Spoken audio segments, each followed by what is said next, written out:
கிறிஸ்துவுக்குள் அன்பான அன்பு உள்ளங்களை மீண்டுமாய் ஒரு புதிய வாக்குத்தத்தத்தோடு உங்களை நான் சந்திப்பது நான் மிக்க மகிழ்ச்சி அடைகிறேன். இன்றைய நாளிலும் நம்முடைய கர்த்தர் கொடுக்கிற ஒரு அருமையான வாக்குத்தத்தம்.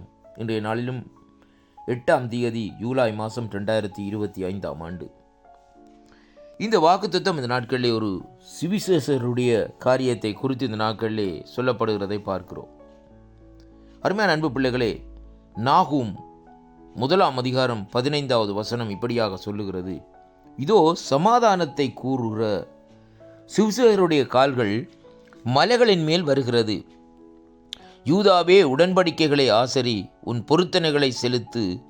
துஷ்டன் இனி உன் வழியாய் கடந்து வருவதில்லை, அவன் முழுவதும் சங்கரிக்கப்பட்டான் என்று சொல்லி இந்த நாட்களிலே சொல்லப்படுகிறதை பார்க்கிறோம். அன்பு பிள்ளைகளே, ஆண்டவருடைய வேதத்திலே இந்த நாட்களிலே பாருங்கள், புதிய ஏற்பாட்டிலே அங்கே சுவிசேஷத்தை தான் குறித்து இந்த நாட்களிலே ஆண்டவர் இந்த நாட்களிலே மிகவும் மகிமைப்படுத்தி இருக்கிறதை அங்கே காணக்கூடியதாக இருக்கிறது. எதை குறித்தும் அல்ல, இந்த ராஜ்யத்தின் சுவிசேஷகம் சகல ஜாதிகளுக்கும் பிரசங்கிக்கப்படும், அப்பொழுது முடிவு வரும் என்று சொல்லி மத்தேயு 24ஆம் அதிகாரத்திலே என் ஆண்டவராகிய இயேசு கிறிஸ்து சொன்னார் என்று சொல்லி அங்கே பார்க்கிறோம். அருமையான கர்த்தருடைய பிள்ளைகளே, சுவிசேஷத்தின் மூலமாய்த்தான் இந்த பூமியிலே ஒரு முடிவை காண முடியுமே ஒழிய வேறு எந்த விதத்திலும் இந்த நாட்களிலே அங்கே முடிவை காண முடியாது.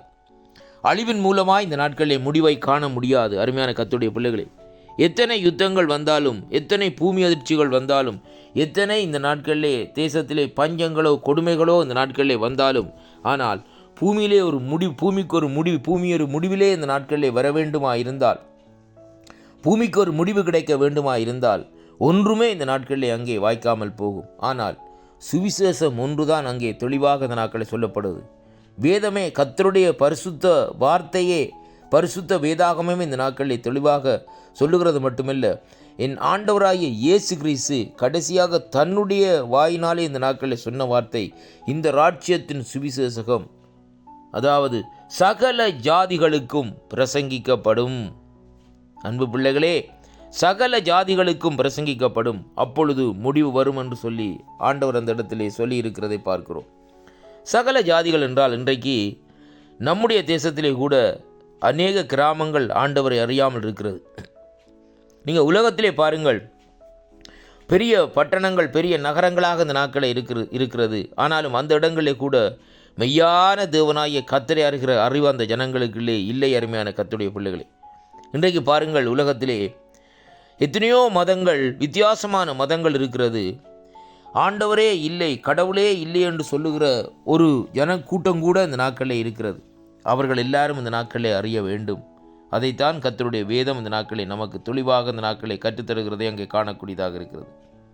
அன்பு பிள்ளைகளே, இன்றைய நாளிலும் ஆண்டவர் சொல்லுகிறார் இந்த நாட்களிலே, இதோ சமாதானத்தை கூறுகிற சுவிசேஷருடைய கால்கள் மலைகள் மேல் வருகிறது என்று பழைய ஏற்பாட்டிலே நாகூம் மூலமாக இந்த நாட்களிலே தேவன் அந்த தீர்க்கதரிசி மூலமாக இந்த நாட்களிலே வார்த்தைகளை சொல்லுகிறதை பார்க்கிறோம். அதை என் ஆண்டவராய் இயேசு கிறிஸ்து புதிய ஏற்பாட்டிலே அதை நிறைவேற்றுகிறதை அங்கே காணக்கூடியதாக இருக்கிறது. அருமையான அன்பு பிள்ளைகளே, முதலாவது நாங்கள் அறிந்திருக்க வேண்டும், சுவிசேஷகம் என்றால் என்ன, அந்த சுவிசேஷகம் எப்படிப்பட்டது என்பதை குறித்து தான் இன்றைக்கு நாங்கள் அறிந்து கொள்ள வேண்டும். அருமையான அன்பு பிள்ளைகளே, இன்றைக்கு அநேக சுவிசேஷர்கள் இந்த நாட்களில் இருக்கிறார்கள்.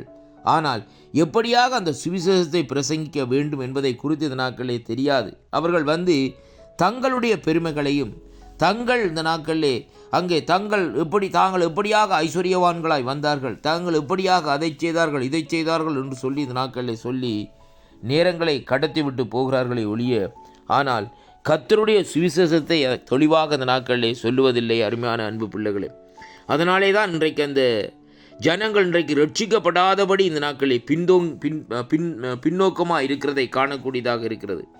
அன்பு பிள்ளைகளே, இந்த நாளிலும் சுவிசேஷம் பிரசங்கிக்கப்பட வேண்டும். அதுதான் தேவனுடைய சித்தம். அருமையான அன்பு பிள்ளைகளே, நம்முடைய பெருமைகளோ, நம்முடைய ஐஸ்வர்யங்களோ, நம்முடைய காரியங்களோ, அது அந்த இடத்திலே ஜோக்குகளோ பகுடிகளோ அப்படி அல்ல கர்த்தருடைய பிள்ளைகளே. ஆனால் சுவிசேஷத்தை பிரசங்கிக்கிற வேளையிலே தான் ஆண்டவருடைய வருகை அங்கே இந்த பூமியிலே வரும் என்பதை, ஒரு முடிவுக்கு வரும் என்பதை காணக்கூடியதாக இருக்கிறது. அதனாலே அன்பு பிள்ளைகளே, நீங்கள் யாராக இருந்தாலும் இந்த வார்த்தைகளை கேட்கிற ஒவ்வொருவரும் சுவிசேஷத்தை பிரசங்கியுங்கள். கர்த்தருடைய வருகையை சொல்லுங்கள். கர்த்தர் வரப்போறார் என்று ஜனங்களுக்கு எச்சரியுங்கள். யோவான் ஸ்நானகனை போல பாருங்கள், யோவான் ஸ்நானகன் தன்னை குறித்து மிகைமைப்படுத்தவில்லை, கர்த்தரை மிகைமைப்படுத்தினான். கர்த்தர் உங்களை ஆசீர்வதிப்பார்.